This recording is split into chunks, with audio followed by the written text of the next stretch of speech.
نحمده ونصلي ونصلي على رسوله الكريم أما بعد فأعوذ بالله من الشيطان الرجيم بسم الله الرحمن الرحيم ربي اشرح لي صدري ويسر لي أمري واحلل عقدة من لساني يفقهوا قولي ربي زدني علما ربي يسر ولا تعسر وتمم بالخير وبك نستعين اللهم فقهنا في الدين اللهم أرنا الحق حقا وارزقنا اتباعه وأرنا الباطل باطلا وارزقنا اجتنابه آمين ثم آمين۔ السلام علیکم ورحمۃ اللہ وبرکاتہ، کیسے ہیں آپ سب؟ وعلیکم السلام باجی، الحمد للہ آپ کی دعا ہے باجی۔ آپ ٹھیک ہے؟ الحمدللہ، اللہ رب العزت سے دعا ہے کہ اللہ تعالیٰ آپ کو اپنے حفظ امان میں رکھے، آپ کی طرف بڑھنے والا ہر شر اللہ تعالیٰ خیر میں بدل دے، اللہ تعالیٰ آپ سے راضی ہو جائے، اللہ تعالیٰ آپ سے دین اور دنیا کے بہترین کام دے، اللہ تعالیٰ ہمیں اس قرآن کے ساتھ ہمیشہ جوڑے رکھے اور اس قرآن کو ہمارے لیے ذریعہ نجات بنائے، آمین ثم آمین۔ جیسے کہ آپ لوگوں کو معلوم ہے آج جمعۃ المبارک ہے، اور جمعۃ المبارک والے دن ہم سب سے پہلے مختصر سی حدیث دیکھتے ہیں۔ اس آج کی حدیث مبارکہ جو ہے وہ بہت خوبصورت ہے، اور اس کے متعلق جتنی بھی بات کی جائے کم ہے، لیکن ہمارے پاس وقت کی قلت ہوتی ہے، تو اس لیے مختصر تھا اس کا مفہوم بیان کروں گی انشاءاللہ، اور اس کے بعد ہم اپنے لفظی ترجمے کی طرف چلیں گے انشاءاللہ۔ آج کی حدیث مبارکہ ہے، رسول اللہ صلی اللہ علیہ وسلم نے فرمایا الحیاء شعبۃ من الایمان، حیا ایمان کا ایک حصہ ہے۔ صحیح مسلم حدیث نمبر 35۔ حیا کے جو لغوی معنی ہیں، پہلے تو ہم دیکھتے ہیں حیا کیسے کس کو ہیں۔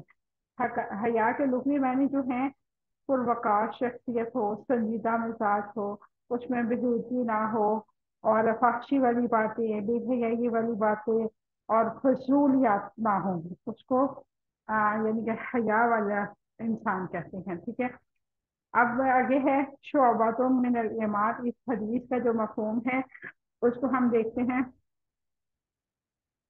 حضرت ابو ہریرہ رضی اللہ تعالیٰ عنہ سے روایت ہے کہ رسول اللہ صلی اللہ علیہ وسلم نے فرمایا ایمان کی 70 سے زیادہ شاخیں ہیں، اور حیا بھی ایمان کی ایک شاخ ہے۔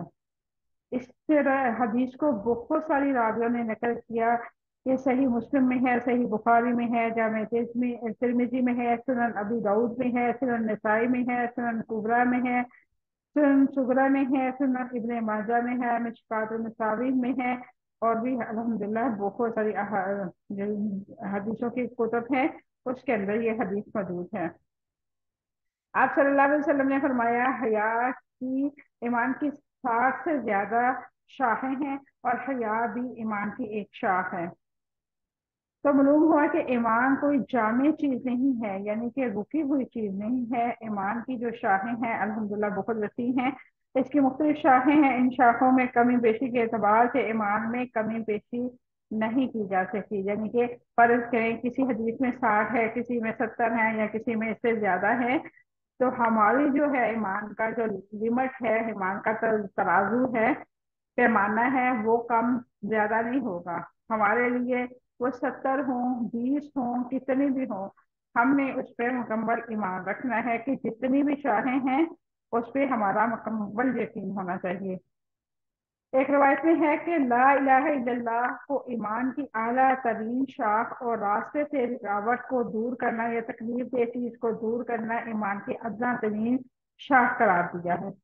اس سے معلوم ہوا کہ ایمان میں قلبی اعمال کے ساتھ ساتھ بد عملی اعمال بھی شامل ہے۔ حیا بھی ایمان کا ایک شاخ ہے اور خیر و برکت کا باعث ہے۔ یہی وجہ ہے کہ آپ صلی اللہ علیہ وسلم نے فرمایا کہ لوگوں نے پہلی نبوت کے کلام میں جو کچھ پایا اس میں سے یہ بھی تھا کہ جب حیا نہ رہے جو چاہے انسان کرے، یعنی کہ انسان کے اندر جو حیا ہے نا، یہ اللہ رب العزت کی طرف سے انعام ہے۔ اب دیکھیں ایک بچی ہے، وہ حیادار ہے، وہ اپنی لمٹ کو سمجھتی ہوگی کہ میری لمٹ یہ ہے، میں نے اپنی حد میں رہ کے اس حد تک میں نے ترقی کرنی ہے، یہ چیزیں میں نے اپنانی ہے، یہ چیزیں میں نے اپنانی نہیں، یہ میری حدود نہیں ہے۔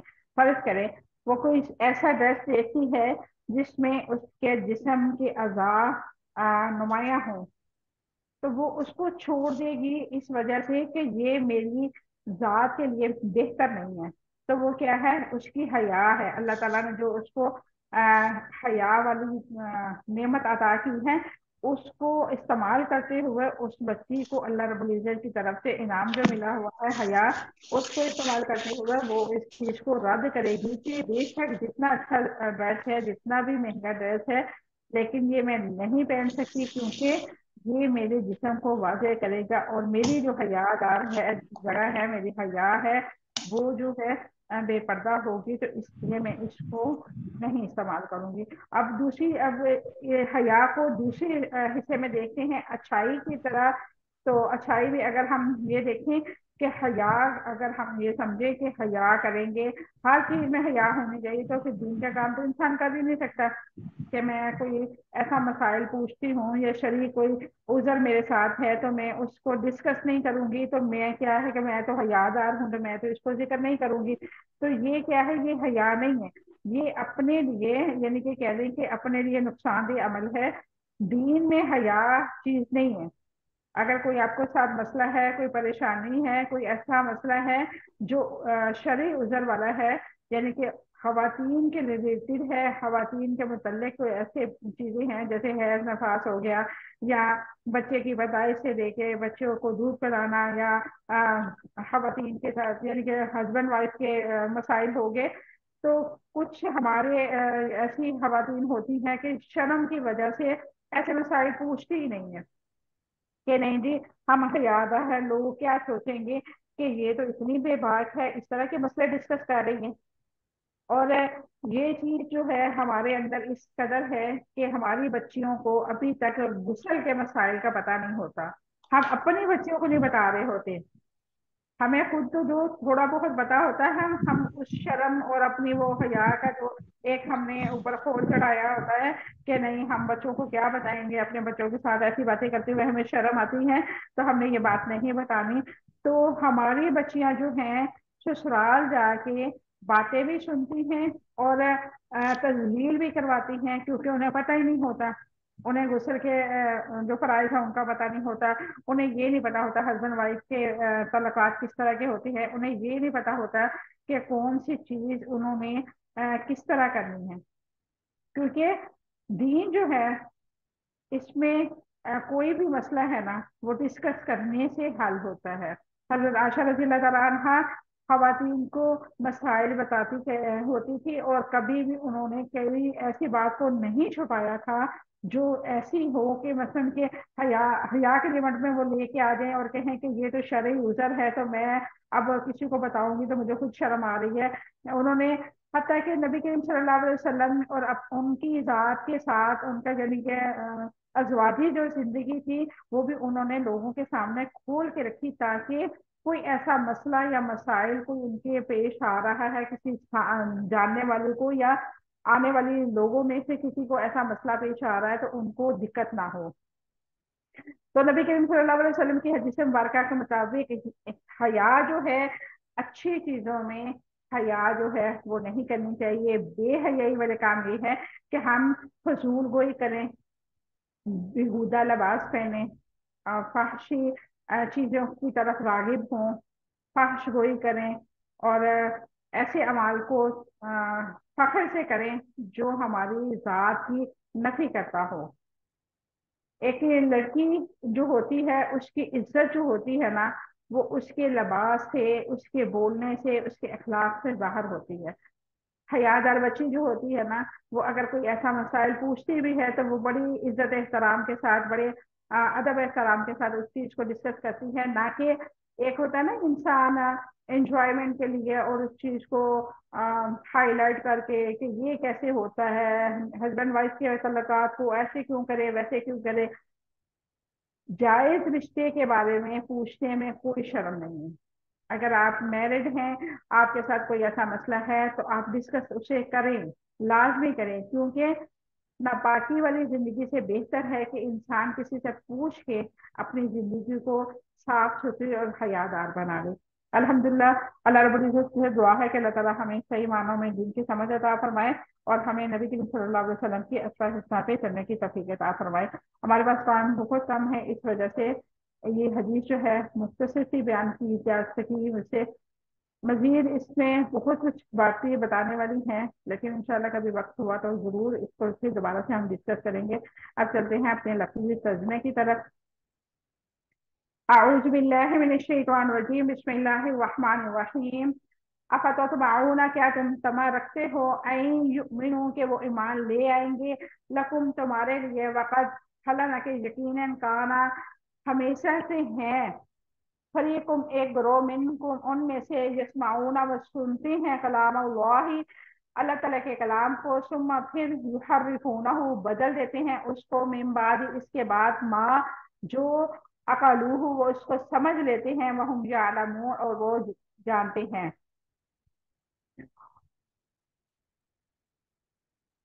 क्या तुम तमा रखते हो कि वो तुम्हारे लिए ईमान लेके आएंगे, हला न के यकीनन उनमें से एक ग्रोह हमेशा से अल्लाह ताला का कलाम सुनता है, फिर उसको इसके बाद बदल देता है और वो उसको समझ लेते हैं और वो जानते हैं। वैदा, और जब लकुल्लदीना मिलते हैं, लकुल्लदीना उन लोगों से जो आमन ईमान लाए, कौलू कहते हैं, आमन्ना ईमान लाए हम, वैदा और जब खला तन्हा होता है, बाजुहम उन बाज उनके इला तरफ, बाजिन बाज के, कौलू वो कहते हैं, अतुहद्दिसूनहुम क्या तुम बातें बनाते हो उनको, बिमा जो फतह अल्लाहु खोली है अल्लाह ताला ने, अलैकुम तुम पर, लियुहाज्जुकुम ताकि वो झगड़ा करे तुमसे, भी इनके साथ, इंदा रब्बिही पास तुम्हारे रब के, अफला ताकिलून तो क्या तुम नहीं समझते। वैदा,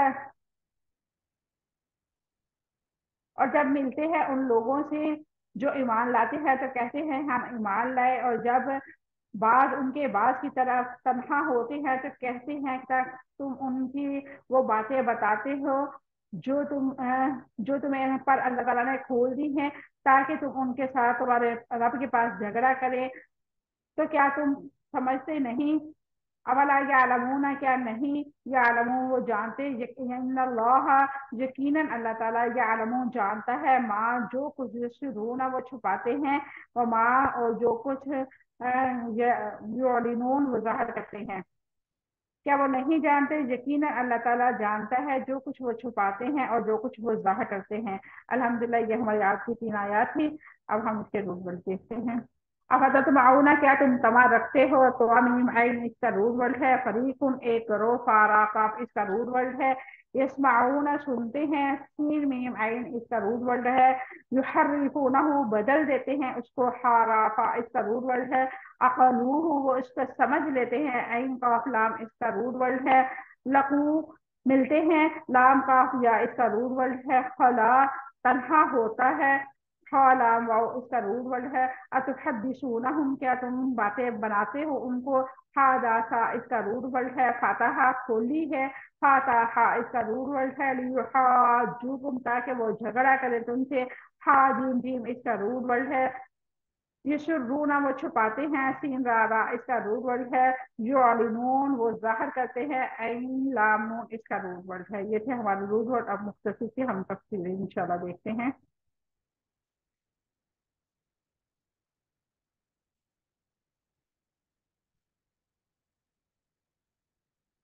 अफततबऊन अन युमिनु लकुम वक़द कान फरीक़ुम मिनहुम यस्मऊना कलाम अल्लाहि सुम्मा युहर्रिफूनहु मिन बअदि मा अक़लूहु वहुम यअलमून, क्या तुम तमा रखते हो वो तुम्हारे लिए ईमान ले आए, हालांकि यकीनन उनमें से एक ग्रोह हमेशा से अल्लाह ताला का कलाम सुनता है, फिर उसके बाद उसको बदल देता है और उसको समझ लेते हैं और वो जानते हैं। अफततबऊन अन युमिनु लकुम, क्या तुम तमा रखते हो कि वो तुम्हारे लिए ईमान ले आए। इसकी क्या वजाहत है।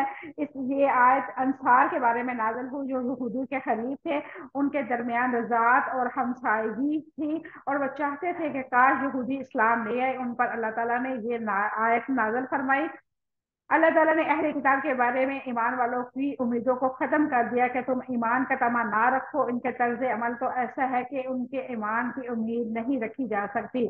मुसलमान यहूदियों के बारे में ये उम्मीद क्यों रखते हैं थे कि आप सल्लल्लाहु अलैहि वसल्लम की बात माने। यहूदी अहले किताब थे और रसूलुल्लाह सल्लल्लाहु अलैहि वसल्लम की आमद से पहले आप सल्लल्लाहु अलैहि वसल्लम के इंतजार में थे। यहूदियों की बातें सुन सुनकर बहुत सारे लोगों के दिल में इस्लाम कबूल करने का जज्बा उभरा हुआ था। इसलिए उम्मीद थी कि वो आगे बढ़ के साथ देंगे और आप सल्लल्लाहु अलैहि वसल्लम पर ईमान लाएंगे। वक़द कान फ़रीक़ुम मिनहुम यस्मऊना कलाम अल्लाह, हालांकि कि यकीनन उनमें से एक गिरोह हम अल्लाह ताला से कलाम सुनता था हमेशा से, कि अल्लाह ताला के अहकामात और अताअत के अलावा भी किसी और मकसद के लिए कलाम सुना जा सकता है। यहूदी कलाम अल्लाह सुनकर खूब समझ कर जान बूझ कर इसकी तहरीफ करते थे, और यूं पता चलता था कि वो कलाम इसलिए सुनते थे कि उसके बदल डालें। आज के मुसलमान भी ऐसे अफराद हैं जो कलाम अल्लाह इसलिए सुनते हैं और पढ़ते हैं कि वो अपनी मर्जी के मुताबिक बदल डाले, और अल्फाज में बदल नहीं सकते लेकिन अमली सूरत में बदल देते हैं।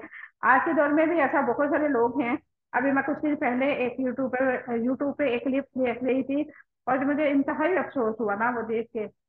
हमारे लोग, पता नहीं उनके पास इल्म नहीं है या वो अपनी जात को फेमस करने के चक्करों में ये सब कुछ करते हैं।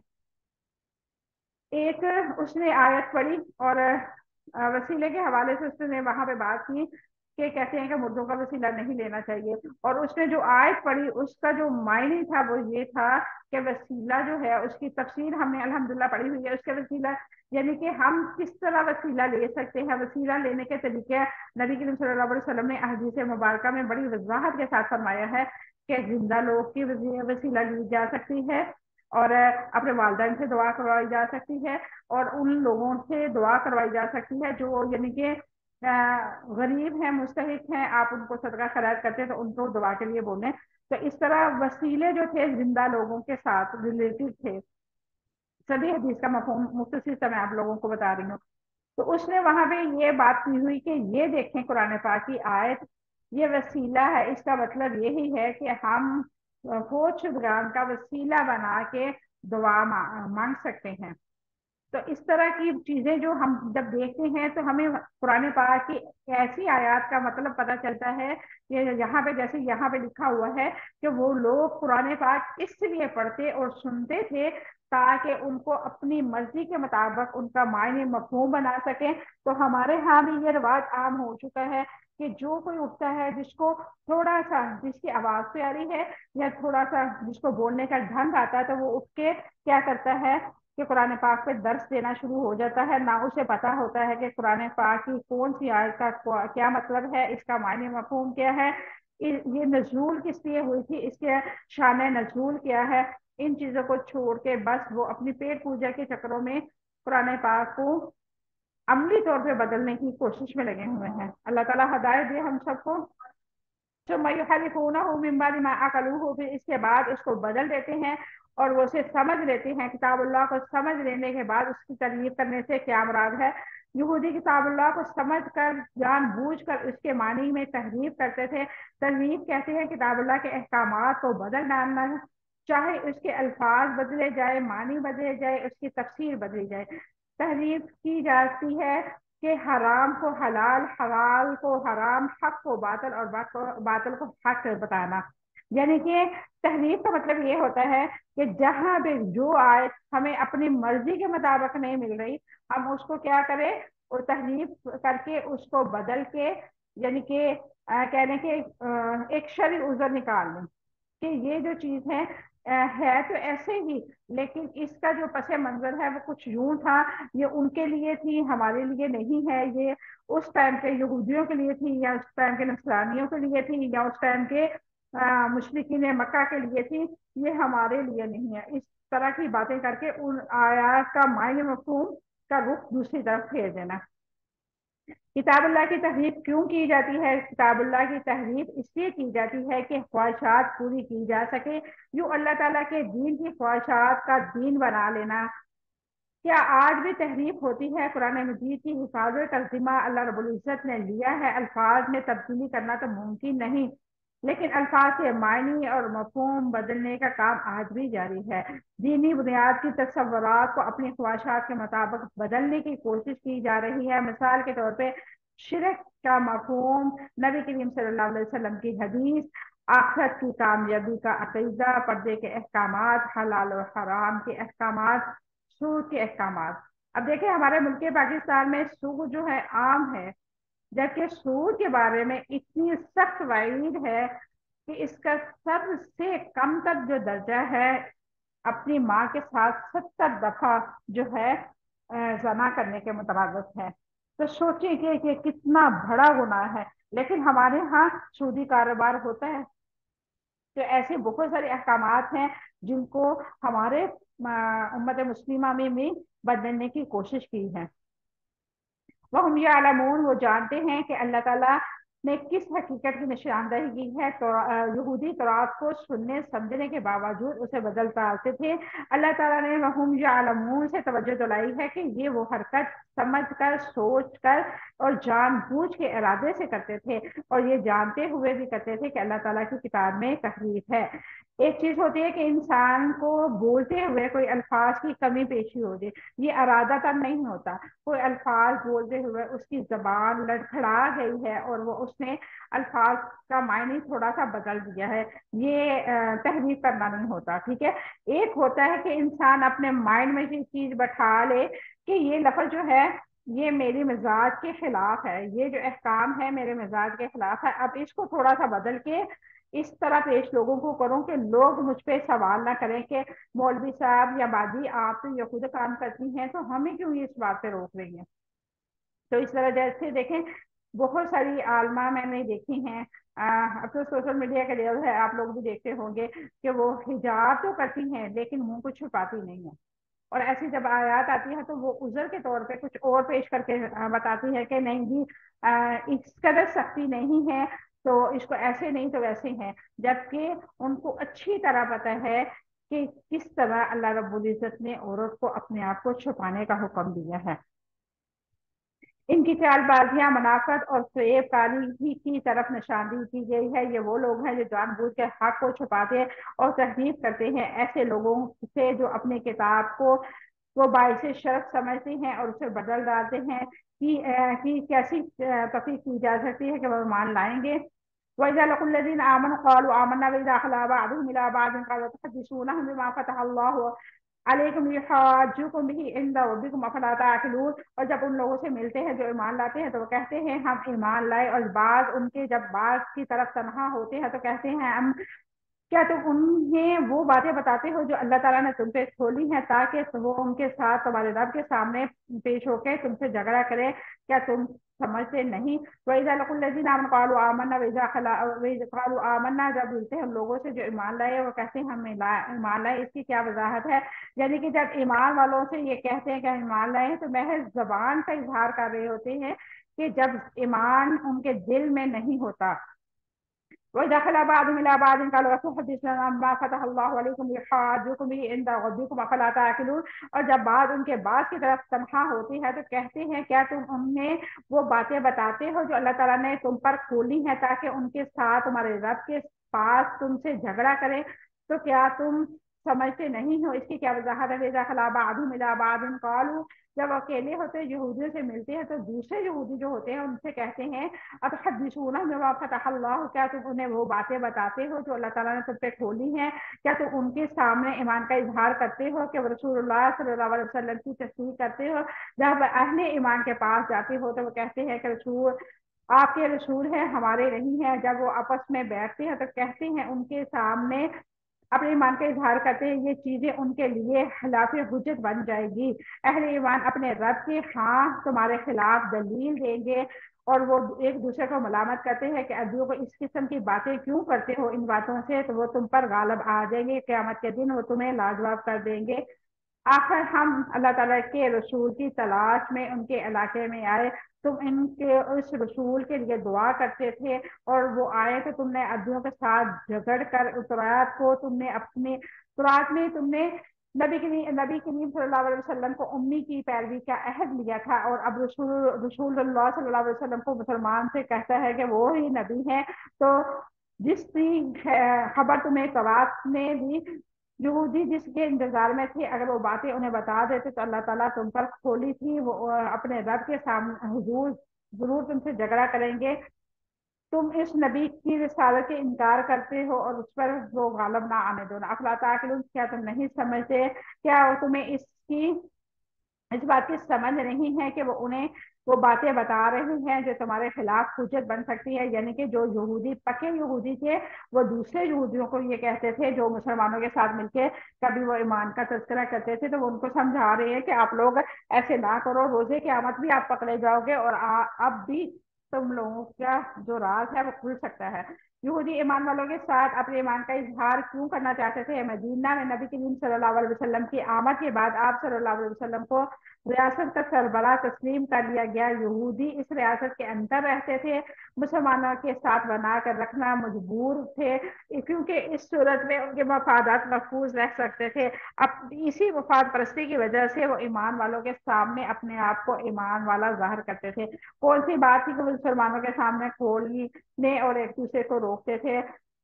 یہودی کتمان حق یعنی کہ حق کو چھپانے کا جرم کرتے تھے۔ تو رات میں رسول اللہ صلی اللہ علیہ وسلم کی آمد کے بارے میں جو خوشخبریاں موجود تھی ان کو چھپاتے تھے۔